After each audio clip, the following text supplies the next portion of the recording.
tayo sa politika, ang gulo.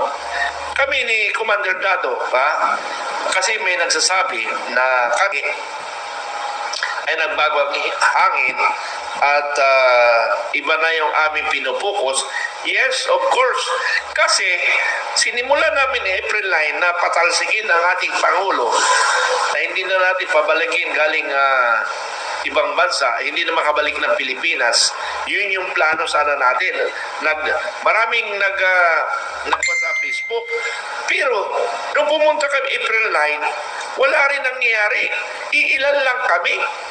Mabuti nga, hindi kami nakulong eh. Kasi pinag-aralan namin kung anong isasagot namin. Hindi kami nakulong noon. Pero, ang inaasahan nyo kami maglidi, hindi kami. Ano ang kakayahan namin? Unang-una,